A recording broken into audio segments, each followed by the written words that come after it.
Hi everyone, happy Wednesday. I am Stephanie Schmidt and I am bringing week 3 of our Wellness Wednesday series talking about your metabolism. Yay! All right, we are talking about the metabolism this week and we're talking about what factors, 7 to be exact, that can affect your rate of your metabolism's working. Now, let's recap a little bit. We talked about last week that your body is taking that fuel, that food, the calories, and converting it to energy. It's going to different places. We talked about how the rates for those different places are different. And I also mentioned that those rates were a range. And so everyone's range is different. A lot of scientists and doctors have looked at it and gone, okay, they scratch their heads going, how can this be that everyone's metabolism is so different?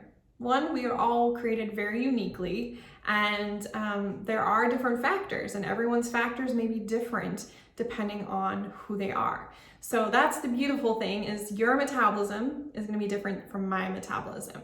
And the person next to you or the other family members in your family, your metabolisms are all a little bit different because you're all unique. That's beautiful. I love that. All right, so let's talk about these factors. The first 4 factors are more things you can't really change. Yes, you can support them. We'll talk about it later, but they're things you were born with.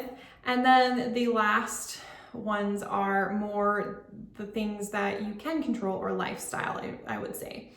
All right, the first one is muscle mass. Muscle mass is going to be mentioned in a couple of the other factors, because this is huge. Muscle mass takes more energy, more calories to burn in order to build those muscles and maintain those muscles, all right? And so when you are not getting enough, that's gonna affect your muscle mass, okay? And people with more muscle mass tend to have a higher metabolism. Now the next one is genetics. Genetics, you're born with from your mom, dad, both their sides of the family, things that are passed down to you. And those things can play a role in your muscle size and how you build that muscle mass, okay? And then we have age. You can't control age, right? We're all gonna age from the time we're born and then on. And you start to lose that muscle mass actually, and your lifestyle might change a little bit. And so you need less calories, less fuel for those muscles because you have less muscle mass. So your metabolism tends to slow down. And then you have gender. You're born with that gender, and gender, they're finding for men, they tend to have more muscle mass, bigger bones, and that tends to burn more energy, of course. So they tend to have a higher metabolism than women. Okay? All right. The next factor that can play a role is your health. So this can be kind of fall into the category of lifestyle, and some of it can fall into kind of the genetics, what you're born with. So if you're born with some endocrine disorders or health concerns, that can affect your metabolism rate, and that can slow it down, okay? Now the other side of health is sometimes those endocrine disrupting issues can be from your lifestyle, how you eat, and following through the next one, your physical activity. If you're not doing some of those things, that can affect your health, and it can affect your muscle mass too. So then your physical activity, say you have kids running around, you're more active, you're playing tennis, maybe you walk every day, you run, that sort of thing. If you're doing all these extra things, that's gonna help build your muscle, but it's also burning off more energy, more calories, okay? All right, the last one might surprise you, dieting.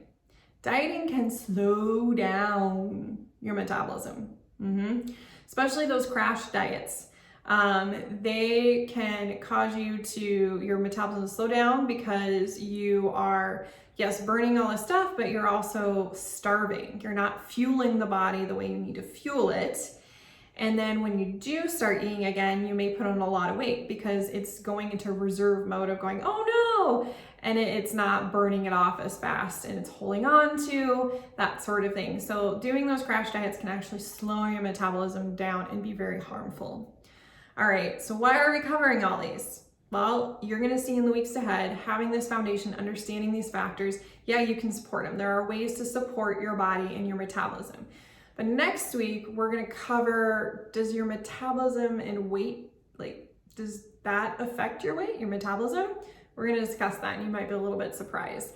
But yes, be sure to look forward to the weeks to come because these are a good foundation, these factors to understand what affects, so you can better understand how to support yourself in the future. All right, I will see you all next time. Have a wonderful rest of your day and stay healthy and well. Bye everyone.